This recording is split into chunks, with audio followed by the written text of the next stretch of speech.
This is To The Bar. Strength in every story. And now for today's show. Okay. All right. Lovely. Welcome to The Bar. I'm Jess Roebuck-Slaney.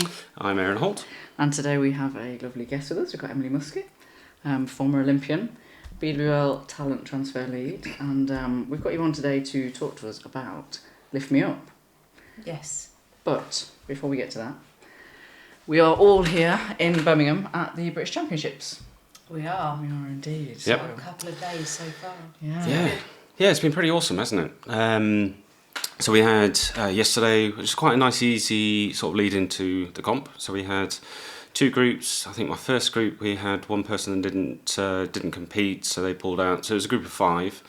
And then, unfortunately, someone didn't make their snatches, so it cut down to a group of 3. Mm-hmm. And then it was a group of... Great, so no, I know. then a group of 5 after that. So we got lulled into a false sense of security.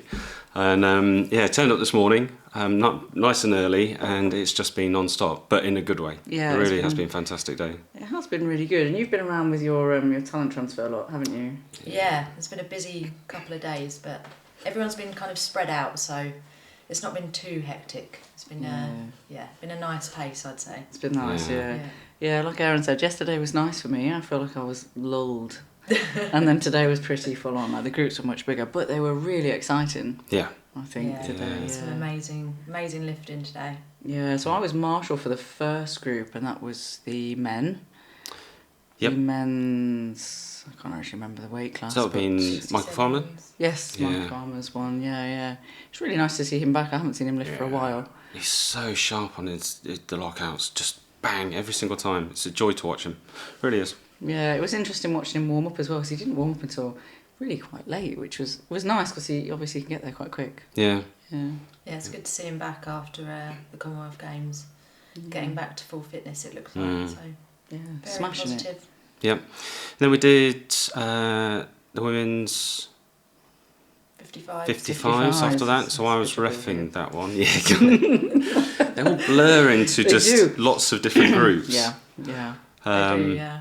But yeah, so you had a couple of lifters in there.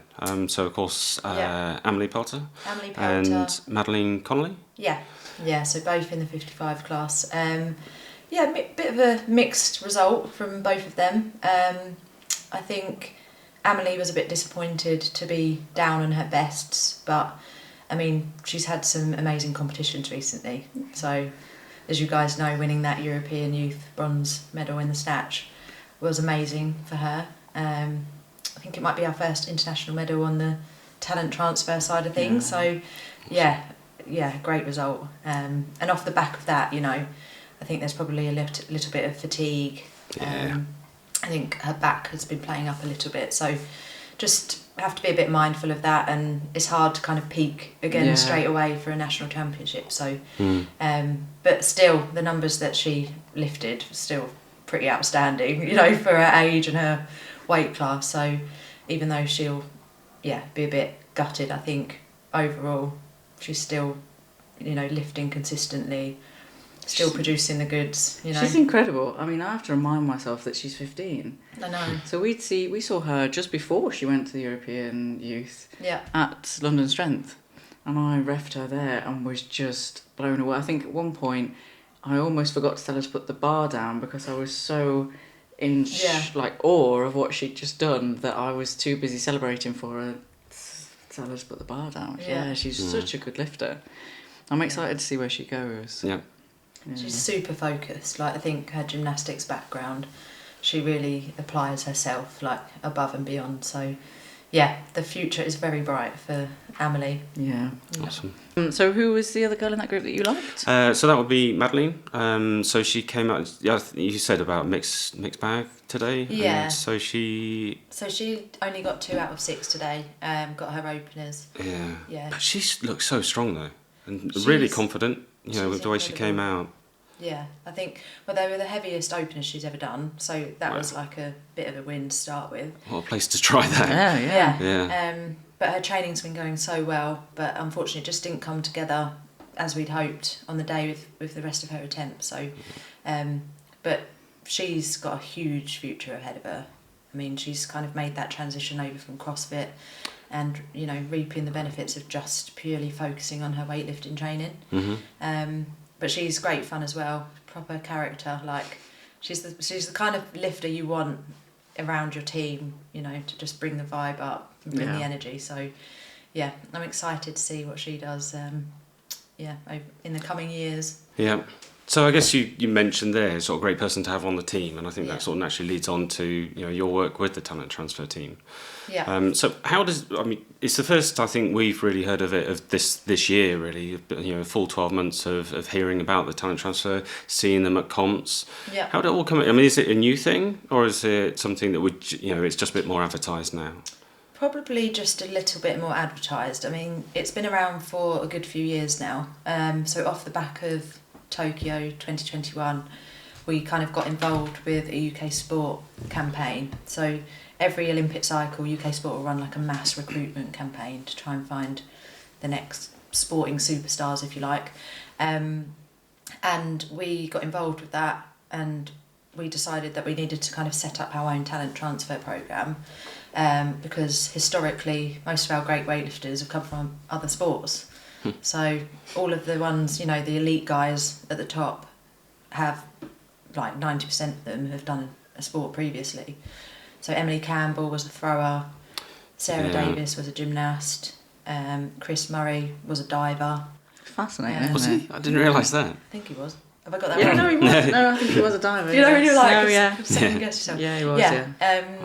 So, yeah, we've seen a definite pattern with our top lifters coming from other sports. So it's definitely something that we've needed to, you know, get ourselves involved with and make it a bit more of a kind of actual programme where we recruit and actively search for the next generation of top weightlifters. So the idea of the talent transfer programme is that it's a 2-year accelerated journey, if you like, into the sport of weightlifting. And the idea is that you'd get a weightlifter, you know, up to a decent standard a little bit quicker than you would if they came in through the traditional club route.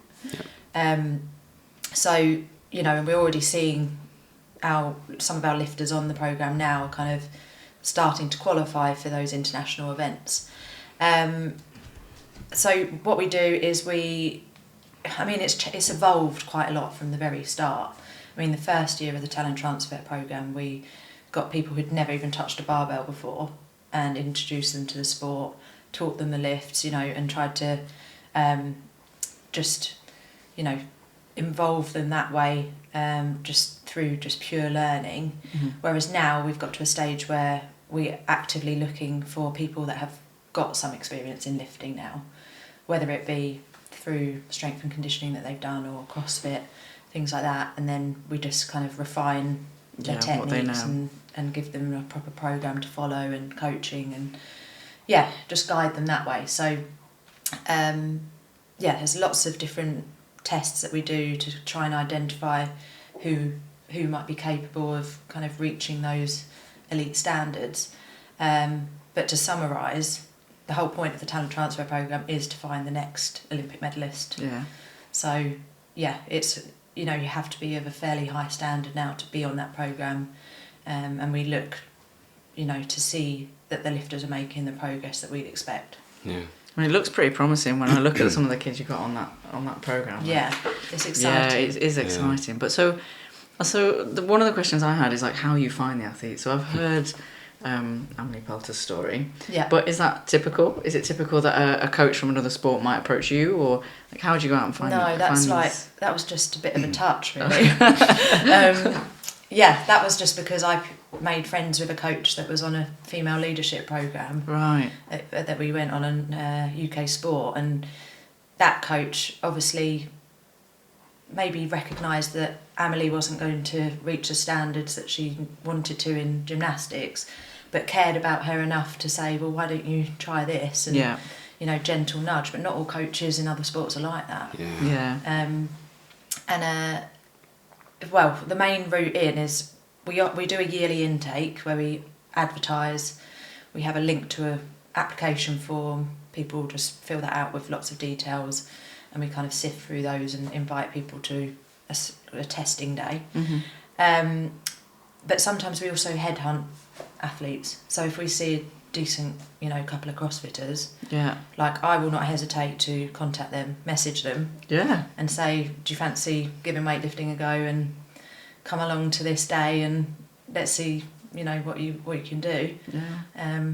So it's a nice balance between, getting people to apply and also going out there and searching. Yeah, self-identify, but also pinching. Well, Yeah, I like that. So I'm guessing my email's coming soon. God, that'll be nice. Are you younger than 22? Maybe not. Yeah. So do they all train separately then? It's not like I suppose in my mind I'd maybe imagined them all doing like training days together or. Well, yeah, it's not a centralised programme, so it's a bit more kind of remote focused. Yeah. But we do get together for training camps every 6 weeks, so we head up to Nottingham and have the talent transfer camps. So it's quite intensive couple of days, lots of training sessions, usually lots of sports science testing just to monitor their strength levels and improvements and things like that. And just like a little bit of socialising as well, bit of recovery stuff in the sauna. Yeah. And it's just a nice opportunity for them to get together because they've all built friendships as well, and it's just a really good little atmosphere in the team, and they all push each other and support each other, and it's just I feel very fortunate to be a part of this programme because it's just lots of fun. Really. Special. Yeah. I'm always very jealous of their singlets. Yeah, pretty cool. Yeah. Such nice singlets. Oh, it shouldn't be the thing that I take away. But I see them all together and I'm like, damn it. Amazing lifters. Nice the singlets. They look the part. Yeah, they do. Yeah. So you also mentioned about, so I guess the shift in how you actually approach some of the lifters or prospects really, and that you now look at people that may have a bit of experience, and you sort of mentioned the strength and conditioning. And we're seeing a lot more sports now that are encouraging people to do things like cleans and focus on that sort of weightlifting movement. Yeah. And is that a lot more common now that you'll see in other sports that are using Olympic lifting? Yeah, sort of those lifts? I think lots of sports are some kind of variation of. I feel like quite a few sports don't do things at full range, like they don't see a benefit in doing squats all the way to the floor kind of thing. We'll just do like half squats for the powers and things like that. Yeah. But definitely I think most sports are incorporating some kind of barbell movements now in their S&C. But I think it's I think the big one for us has definitely been CrossFit, because they are learning all the techniques for the lifts from the get-go, because it's just part of the training. So that's been the most beneficial for this programme anyway. Yeah. It'd be nice if some of them take that back to CrossFit as well, because obviously learning the lifts as efficiently as you can makes it so much easier to get under the heavier weight. So taking that skill back is obviously quite productive as well, I think, personally. Yeah, for sure. But so you've talked about sort of trying to find the next Olympic medalist, really, and that's going to loop me back round to the British today, because we had an amazing session this afternoon. I was very lucky that Aaron swapped roles with me, and I got to marshal the group that had Solfrid and Emily and Alex, Debbie, Madius and Leah Clark in, which was a really incredible group. Really was good. Do your talent guys, do they hang around to see the likes of Emily, or do they get a lot of time to spend together or anything like that in terms of the other Olympic athletes? They've definitely seen Emily up in Nottingham on a couple of camps, and she's just so humble and loves chatting with everyone, and she's just a great role model, so she'll get involved wherever she can. But the girls absolutely love watching her, love watching the senior athletes anyway, because that's where they aspire to be. But what a show. Cool. I think it's safe to say that Emily is in shape going into Paris, isn't she? Cool. 616 and absolutely owned that stage, didn't she? That platform was all hers. It was incredible. Yeah. I'm always feel really lucky when I get to be in the back room with Emily, because it's watching her. I've said this about Alex McKay as well, but those sort of athletes that have a real ability with the mindset, Yeah. And watching Emily before she goes out, and even when she comes back on, her routines and the way she centres herself and the way she approaches the bar the same way every time, it's such a gift. And that, the second one of her cleans, I think it looked like she'd stumbled a little bit with the bar. She had to pop it off herself a couple of times. Yeah. And when she came back, Dave was just checking, like, how are you feeling? Are you all right? And she was just like, it was fine. Just lost my little finger. It was all good. And just how chill, content. She was just like, I am feeling good. Yeah. Let's go. Yeah. Sat down, headphones on. It's like no care in the world. It literally looks like she's saying to herself, "This is my time." Yeah. And it just gives me goosebumps thinking about Paris and the Olympics and what could be. Yeah. So, happy days. We can't wait. Yeah, we can't wait. Yeah. It's going to be good. Yeah. And Salford, wow. Honestly. Like textbook lifts. Honestly. So good. Yeah, it was interesting because she missed her first snatch and she obviously then came out. And I said to you that it was like a different person. She came out and nailed it. And obviously again, that mindset, going back into the warm-up area, sitting down, recentering themselves, come back out and absolutely nailing it. It's literally all she did as well. She came back, she acknowledged that her arm was soft. She sat down, a coach bought her a drink, she got up, she went again, done. Yeah. Just, there was it looks like she just kind of switched something on a little bit, got a bit angry a bit. And, that was it. She's like, I'm not doing that again. Yeah. But watching her and Emily together as well was a real gift, because I've seen them online together quite a bit. You've seen them training friends, together, but actually seeing them together when Salford was done, her coming out and being like, right, now let's go, Emily, let's go, Em, and it was really nice. They look like they bounce off each other quite well. So when they're obviously warming up, they don't acknowledge one another, just you're focusing on your own thing, right? But when they're interacting, when they're waiting, it was really nice. I love that. Yeah, real joy. And it was nice that it was on the Saturday. I've not seen that many people watching weightlifting ever. Maybe that's something for the future. Shift the weight classes around a little bit. Yeah. Although maybe not anytime soon, and not to be suggested online. Next week. Next week the Instagram post will come out. But the other one that I just want to mention as well before we go on is Stefano. Oh yeah, Stefano. Gutsy. Oh, I haven't seen him that happy to come off a platform in a very long time, but he should have been that happy as well, because it was glorious. He did really well. Yeah, so again, focused, went out, knew exactly what he needed to do. There were the numbers that got him the gold. And then an hour later, we saw him playing on a video game by himself in his Crocs. Yeah. Just chilling out by himself. Just being Stefano. Yeah. He's so down to earth. Yeah. It's just, he's such a nice guy. I just love weightlifters. Like all the array of personalities and people. Just makes the sport, doesn't it? Yeah. Yeah, and I suppose that nicely brings me round to Lift Me Up, because that was one of my favourite comps from last year, to be honest, because the people that you get together there and the kind of weightlifters that travel down, it was just so much fun.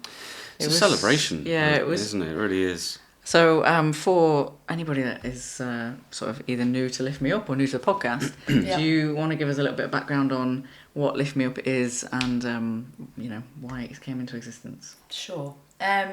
So Lift Me Up is a charity competition, like solely aimed at raising funds and awareness for the Motor Neurone Disease Association.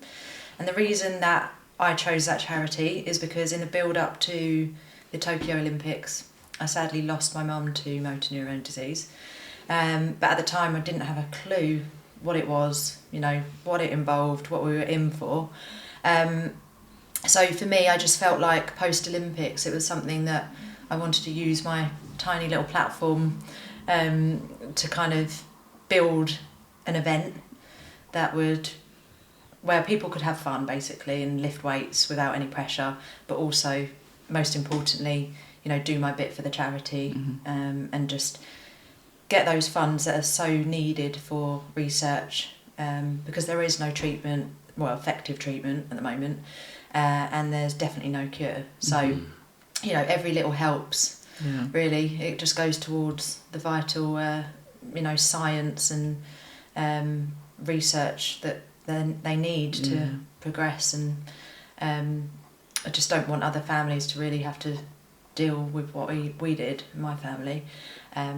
So yeah, it's a cause very close to my heart. So I'm very, very grateful when people volunteer their time and come down and help out, because it is a long way to travel down to Devon. I do appreciate that it's a corner of the country pretty much. But yeah, it's a great event, and this year we're very, very lucky to have combined the event with the British Open. Yeah. Thanks to British Weightlifting. And it's set to be basically double the size, 2 platforms, lots of people getting involved. And this is a bit of an announcement that I haven't told anyone about yet, but we've got 2 adaptive athletes taking part. Oh, Awesome. wow. Which is really cool. Yeah. So yeah, Nigel and Abby, we've got taking part.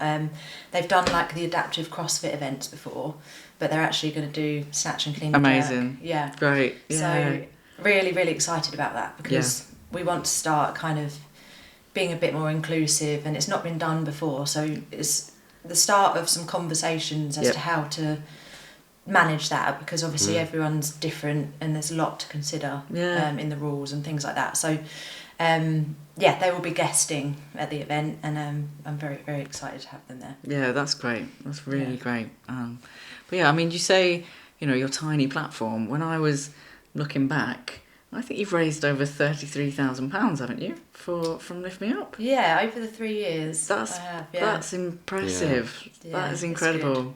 But now, set that goalpost Standard. of at least 10,000 a year, which it is difficult in this day and age. Everyone's scrimping a little bit. Times are fairly hard, and each year it just gets a little bit more challenging to raise some money. So by mixing things up a bit and changing the event up a little bit this year, I think will hopefully help us reach that mark.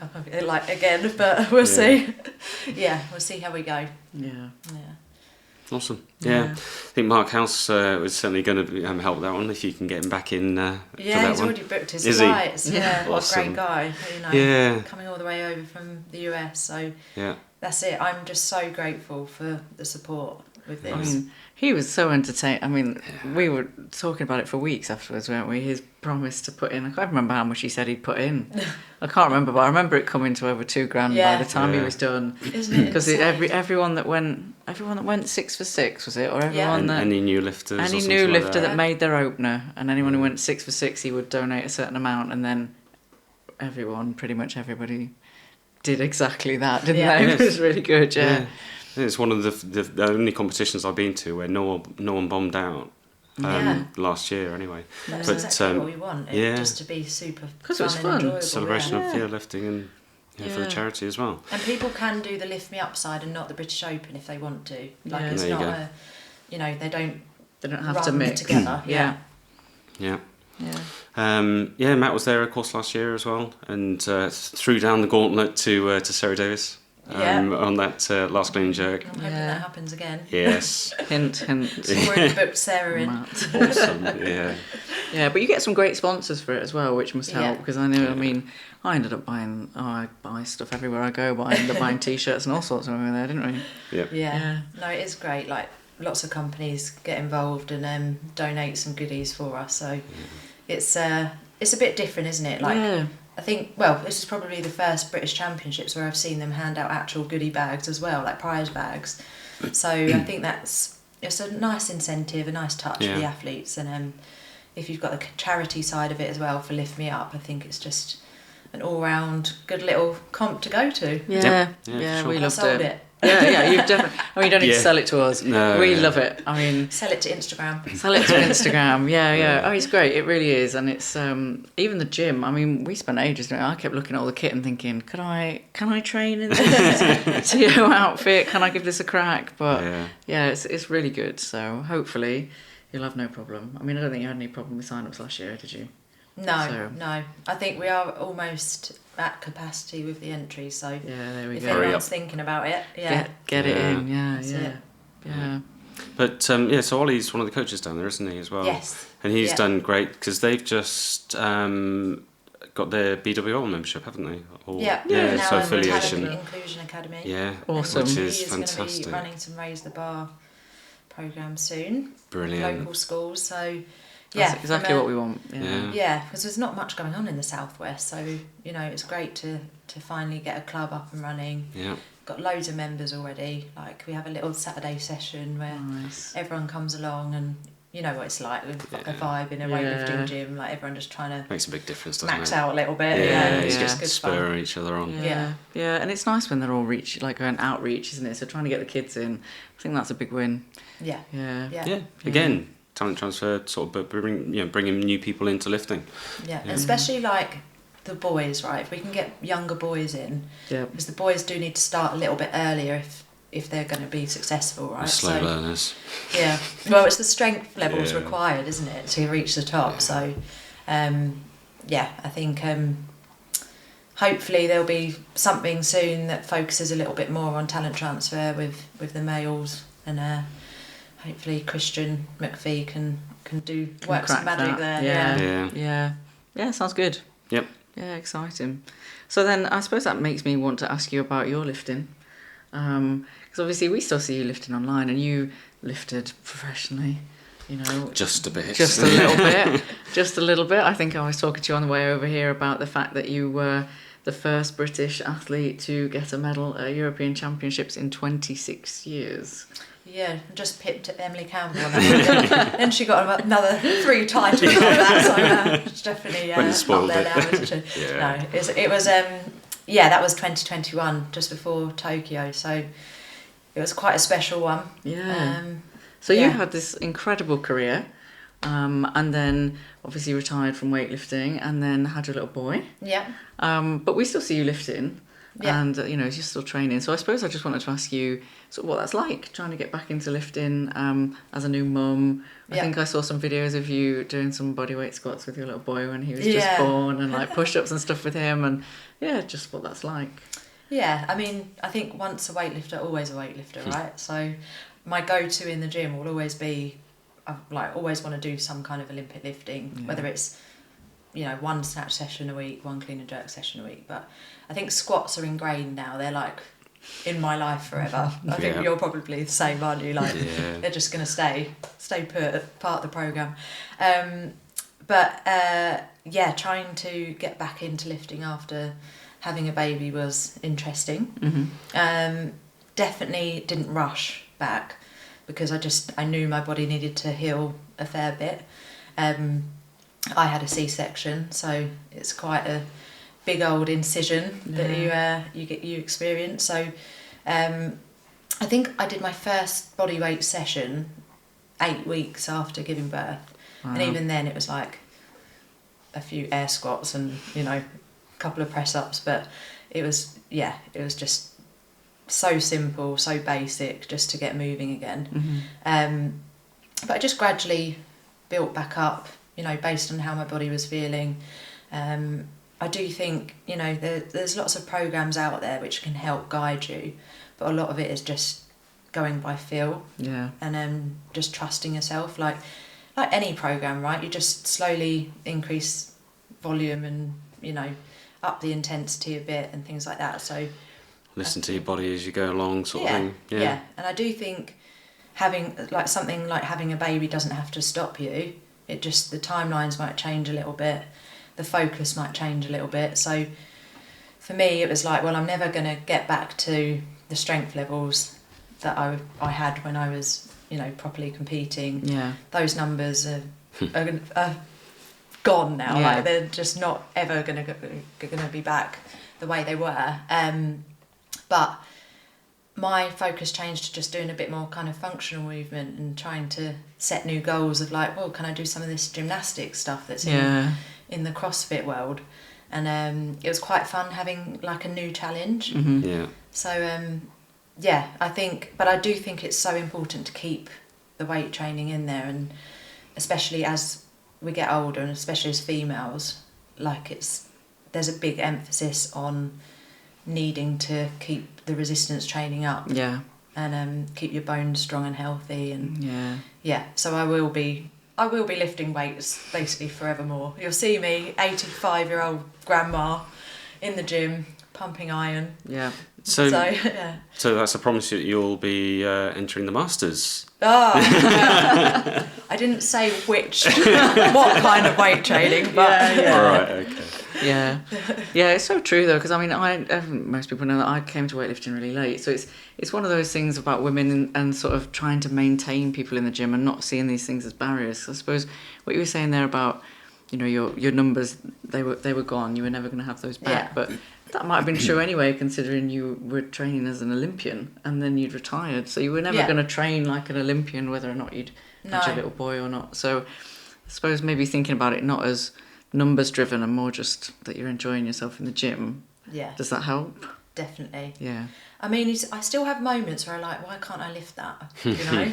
Like, I snatched more than that, and you question yourself, like, but life's different now. Yeah. So I'm at peace with it.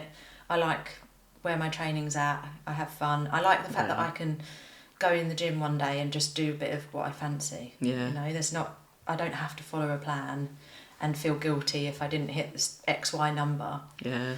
But then that experience, I think, helps me when I'm coaching others, because I know what it's like to feel so regimented and having to stick to the program no matter what. Like, it's just so important that people or athletes know that a program's always flexible, or it should be at least.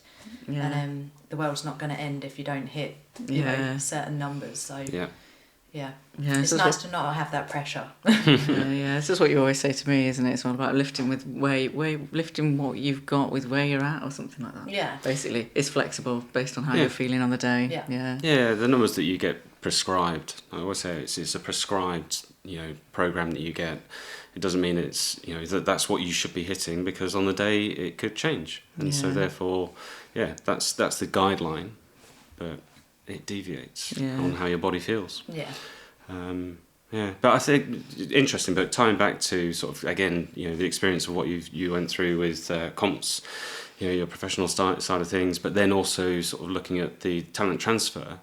I mean, I don't know whether you've had it with post-comp, but the post-comp blues.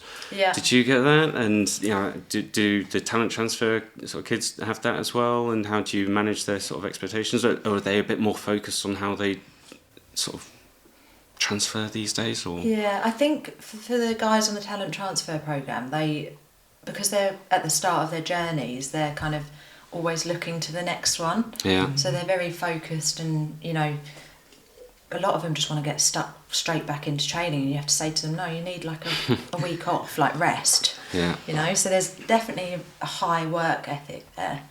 In terms of personally, I don't think I really felt the blues too much after comps. I definitely, after the Commonwealth Games in 2018, took a few months and thought to myself, I think I might retire now. Yeah. Because it took me 10 years to win an international medal, and I was like, I've got it. Like, maybe just leave it there. Yeah. On a good note. Yeah, exactly. I pretty much almost had finished in my head, but then I got a message from Ramsey Kachacha saying, and it was after the Tashkent Worlds, and he was like, you could qualify for the Olympics, you know. And so that just opened like a world of possibilities in my head. Another level. Yeah, because it had always been the Olympic dream for me. Yeah. And he was like, based on these results, you could do this. And then there restarted my journey again. And thanks, Ramsey, because I did go to Tokyo, albeit it was a tough old journey to get there, but ticked it off. Didn't retire. But it just goes to show, like, I think all weightlifters have those moments where they're like, I'm done with this sport, like, it's a load of crap. You know. But twice a week. Often does my weight belt get thrown across the gym. Maybe I'm just not supposed to be a weightlifter anymore. If Aaron's not saying it, I am. This is one of us is always saying it. Big old kick of the bar. Yes, yeah. But it's part and parcel, you know. If you can stick through those hard bits and keep pushing on, it can be worth it. Well, I was saying to Aaron earlier that when we were preparing for you to come on, I didn't realise that you didn't find out that you were going to Tokyo until the week before. Oh my God, yeah, it was stress. It was pure stress. Yeah, missed out on the team announcement, kitting out. Yeah. I think that's even more impressive, to be honest, because the mindset shift of not going to going and then being there in a week would have sent me into a spiral. Oh, well, when I probably needed you out in Tokyo with me, to be honest. Jess is can I say? Yeah, you can say, yeah. Jess is a clinical psychologist for a job, so, I know we're joking about it, but I wasn't in a very good headspace in Tokyo, so I was a bit of a mess. I mean, understandable, I think. Yeah, it was a lot, and never mind when you add on the Tokyo Olympics were odd anyway, right? Yeah, so, that was a weird old time. Yeah. But I was definitely in my own head, shall we say, and but battled through it. But yeah, it was tough. It was a bit tough on the coaches and my teammates. I do feel a bit, looking back when I reflect, I do feel a bit bad about it. But luckily Emily got a silver, so it's all right. But no, it was one of the hardest times that I've had to deal with. The hardest part of my weightlifting career, without a doubt. Yeah. Even though it was, you know, the biggest achievement, if you like. Yeah. Ironically. But after it had finished and I knew I'd leave it there, it was just the best feeling. Yeah.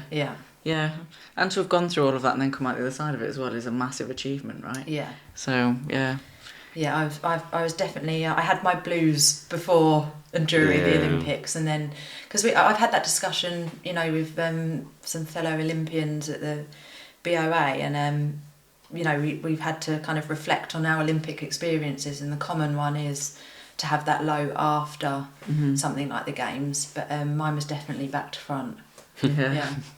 So it's funny, isn't it? It is, yeah, but I suppose also quite nice to have finished on a high and then ridden that high rather than crashing a little bit. Stay up there. You achieved your goal and then you moved on. That's nice. Yeah. Good for you.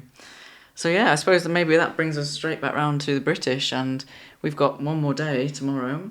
Still got our wristbands on. Yeah. I can't, honestly, so grubby. Shower and sleep in these. Yeah, so don't take them off. Yeah. It's not because we don't want to. We're not allowed. We're not allowed to take them off because Strength in Depth will only issue one. Yeah. Cheap. So have you got many lifters tomorrow, Sunday? Yeah, we've got a few. We've got Rachel in the 71As, and we've got Fumi, Lottie and Maddie Farley all in like the 76-81 group in the afternoon. So yeah. Nice. So Fumi actually was one of the ones that came from the very first UK sport programme. Touched a barbell 2 and a bit years ago. Don't. And is now, you know, up there. Yeah, don't. I love watching her lift. She's another one that came to London Strength, and I was like, yes, please, I will sit and ref for you. She moves so well. She's a fighter. She will grind her way out of any lift, for sure. Yeah, she's so good. 2 years. Yeah. I know, I love them and then I hate them at the same. Like I see them and it's awful, but I love watching them and I'm just so jealous. It's painful. But yeah, they're really nice to watch. Yeah, it's going to be a good day tomorrow. Yeah, I can't believe it's done already nearly. Yeah, well, so the other one as well, of course, that who I had a chat with today is Ramiro. So he'll be lifting tomorrow. Yeah. And then he's off to the training camp with the refugee team for a month. Lucky boy. Yeah. A month of training. Yeah. Very excited to watch him lift at Paris. Yeah. Do we think his wife thinks he's a lucky boy? Well, when I spoke to her, he was behind her going like zip, zip. With the new baby. With the new baby. So I don't think she's fully supportive. But she did say we had a strong conversation. Hopefully they can go and watch. Yeah, that would be great. Yeah, I mean it's well deserved, isn't it? It's going to be. It's going to be incredible for him. It's we keep mentioning it at our gym because he came to a tier 3 comp there like a year and a half ago, and you know to some of the CrossFitters who maybe aren't as invested in the weightlifting world, that you don't know that's his. You didn't know that might have been where he was going at that point. So to go back and be like, oh, do you remember that guy that lifted all our red plate. He's going to the Olympics. Yeah. It's been really nice, hasn't That's it? so cool, isn't it? Yeah. I just love everyone's, journeys and stories in this sport. I think it's just, it's great. Keeps it interesting, doesn't it? Yeah, it does, yeah. So we've got all day tomorrow and then that's it, really? Yep. Yeah. Then I'm going to have the post-comp blues because, well, not for long, because we've got a couple of other things coming up in the pipeline. Yeah, we have. And British age groups and... Gymshark. Lift Me Up. Lift Me Up. Lift Me Up. And it never stops, really, does it? No. We always say that, and then through the summer, almost every other weekend is TOing, so... Yeah. And the thing is, whenever we've TO'd somewhere, it makes me really eager to get back to the gym for our training because we don't get to train. Yeah, I know what you mean. I mean, this will be four days that we don't get to train, so then I'm like, yes, where's the barbell? Yeah. So I won't get the blues. Some squats. Yes. I'll be, yeah. Yeah, we both hate front squats. Aaron's squat programs are vile, so I'll do them, but they are purposefully to make me cry because he enjoys watching me in pain. Have you done the Russian squat program yet? Don't say that to him. I think you should do it. Okay. And then report back on the next podcast as to how it's gone. I don't know that I've got enough bleep buttons. So the last week we did 10, 5, 4, 3. No. What was it? 10, 9, 8. It was 7, a lot of push-ups. 6, 5, 6, 7, 8, 9, 10. This sounds very. But this was squats, wasn't it? Oh, this was the squats. That was squats. Yeah, we did the pyramid of squats. We did pyramid of squats one day, and then the next day we did a pyramid of push-ups. But you weren't allowed to come out of the push-up position, so you had to plank in between. And then neither of us could move our upper body because we'd not done any chest movement. Were your pecs like that short? We don't bench. We don't do anything. Weightlifters don't do anything like that. And we were training in a different gym because of work. We'd been all over the place, and so the program was slightly adapted. And we've not done a push-up in a year, long time. And obviously you just whack them out like super strong. This is no problem. And then the next day we were like this. That they do not help your snatches. No. Everything missed forward. Yeah. We've got a terrible habit of doing that though, haven't we? Putting something new in and then just being like, oh, we're way strong enough to do this, it's no problem, and then the next day really regretting it. So maybe we'll try the Russian squat program and then regret that. But well, you need 6 weeks. Don't look, he's making notes. 6-week squat program. Thank you very much. Sorted. But yes, we will enjoy that. So well, thank you very much for your time. Yeah, thank you very much. Yes, thanks for the pizza as well. That's all right. Anytime. Cheesecake. Listen, we are going to go have cheesecake now before we take you home. But it's always a pleasure. So hopefully we'll see you and lots of athletes at Lift Me Up. / the British Open. Really excited to see it. Yeah, thank you so much, guys. That's Looking all right. Forward to it. Let's go get some cheesecake. Awesome. Yeah, thank you very much. Done. That was good. Yeah. One take. Love it. Kind of one take. There's a little bit in there that might... You've been listening to the Bar, strength in every story. Thanks so much for listening. We're so happy to have you as a member of our community. We have a passion for weightlifting, but we also have an insatiable curiosity about everyone's story. We hope you've enjoyed the show. If you did, make sure to like, rate, and review. And we'll be back soon. But in the meantime, find us on Instagram at _2_thebar. And be sure to hit the website at 2-thebar.com. See you next time on To The Bar. And remember, there's strength in every story.